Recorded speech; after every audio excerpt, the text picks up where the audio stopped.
Welcome back to another episode of the Breakdown Recap, where we're going to discuss today this NBA playoff Game 3 of the World Conference Finals. Oh boy, oh boy. Another sad day for my future bet for the Timberwolves to win the series. But good day if you happen to follow the parlays that I picked for last game, or picked yesterday in the pick section. If you bet that Dallas Mavericks to win with the over 207.5, quick little parlay, that would have been like a plus 270, 280. That would give you an extra 2.5 units or 2 3/4 units, just about, you know what I'm saying? Depending how you're doing some things, you know what I'm saying? Try and make you guys a little money. Here you go, you know what I'm saying? So, this, that, and the third. Good luck with you guys. Hope you guys made that money, you know? Regardless of my future bet parlay. I never parlay this future bet. It's whatever though. Timberwolves are letting me down. But the Dallas Mavericks are definitely showing that why they are actually here. And that they have been one of the unexpected quality opponents to be in this series, in the playoffs this year. I'm not gonna lie, I did not foresee them doing what they have done, so I'm pretty sure I'm not in the same. I'm pretty sure I'm in the same boat with a bunch of other people. Or basically coming out of this series that they have making the adjustments every series they've been playing, and they're coming out strong. So here, actually had it is the top seed killers. Right now though, the biggest thing, which is the recurring trend, is that fourth quarter they show up. Fourth quarter Mavericks show up, and the Timberwolves have been able to do so. Fourth quarter, the Mavericks have been scoring a lot of points offensively, and the Dallas and the Minnesota Timberwolves have been unable to do so. The biggest issue with this series is that the Timberwolves have the defense to make things happen for the most part, but it's not enough to keep down Luka and Kyrie. They don't have a genuine answer to stop them or prevent them from doing things. So, like I've been saying since game one, what they need to do, or what they actually did do, I could actually, let me give you the exact number to this one. What I was saying the entire time, that they needed to stop allowing so many points in the paint and prevent them from getting in the paint and scoring and make more points in the paint themselves. That's what I've been saying the entire time since game one. And I was suggesting that they were to actually prevent the points in the paint, get more points in the paint, control the paint more, and let them shoot the perimeter and 3-point shots. Put them out there, put a little defense, stay in the face, so not have take open looks nonstop, but let them live by the 3-pointer. Let them live by the range shots. If they can make those shots consistently, great. If not, you win. And so, like I was saying, number-wise, actually, yeah, real quick numbers. Actually, wow, 43-85, just Timberwolves are first. Mavericks 38-68, 50.6% shooting range, field goal percentage, compared to 55.9. Better shooters over there, you know what I'm saying? Smaller sample size, less shots made. 3-pointers, just for the killer, 9 for 30 from Timberwolves. We're at 14 for 28 for the Mavericks.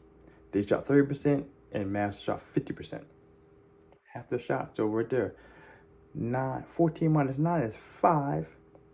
5 times 3 is 15. And looks like they lost by 8 points, 9 points. Yeah, I think that made a difference. But it's all good though. 12-17 free throw. Oh my goodness. 12-17 free throws from 26 to 31 free throws. Goodness, they had a lot of fouls, the foul trouble there.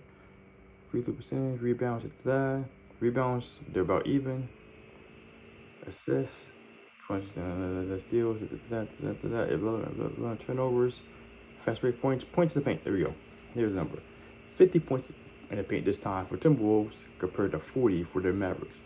Like I said, that's one thing that I feel they should have did going from first game to second game, and force the shooters to make more shots on the outside. And that was my suggestion. But now they finally did it for game 3. And now in game 3, they can afford to do that again. I mean, unless you full commit to what I just said, they can afford to do it in game 3 because now they lose. The series is over. If that, because that's a gamble. It's a gamble letting the guys have not open shots, but more force them to the outside to make shots. And if they make the shots like they did 50% of the time here, they might end up not getting anything unless you are consistently making points more often, not in the paint. You know what I'm saying? So, came down to this, who did work here? McDaniels, we had Cat Towns, still under 20 again, 5 for 18, 0 for 8 at 3-point range. Goodness. Then we had AE, 11 for 24, 0 for 2 for 3-point range. She's most of all the pitches were inside the paint this time. So that was a good adjustment for them. That they actually were able to get more points in the paint for him, because that's what he's known for doing. But those two combined needed a little more points. Conley at 16, McDaniels at 15. But yeah.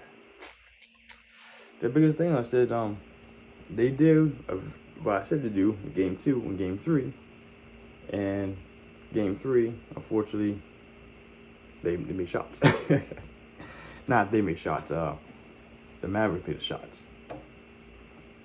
And then on top of that, they both had, over 25 points, over 30 points? Yeah, both had over 30 points, Luka and Kyrie, which is fine.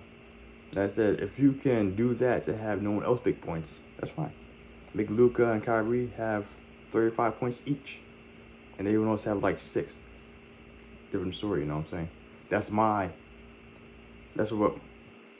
what I would do if I was a coach. The same way happened with the Nuggets.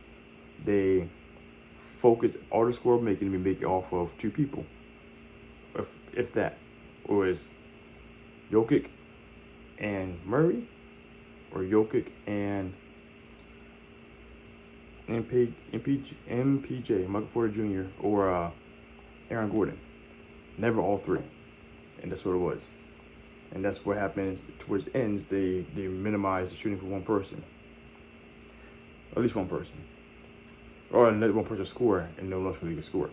So that's what the thing is here. So, I mean, game 4 going to series, uphill battle. I didn't foresee the sweeping happen this way, if it's going to be a sweep. But it looks to me like there's not going to be an answer. Like I said, this comes down to like the Cavaliers problem, and the same problem the Magic had, and the same problem the Heat had. It's that they had very strong defense, but not enough offense to offset that. And that was the biggest killer here. Defense is great from the Timberwolves, but they lack that firepower, scoring-wise, to actually make things happen. So I think going to the next season, or that's probably the case, they're probably going to drop like a McDaniels or a Mike Conley in favor of another shooter. Could there be a spot where Donovan Mitchell might come to play? If Donovan Mitchell gets not removed, but leaves the team, especially during the talks of the head coach changing, you know what I'm saying? We'll see what happens. But that's another talk for another episode, another time. So that being said,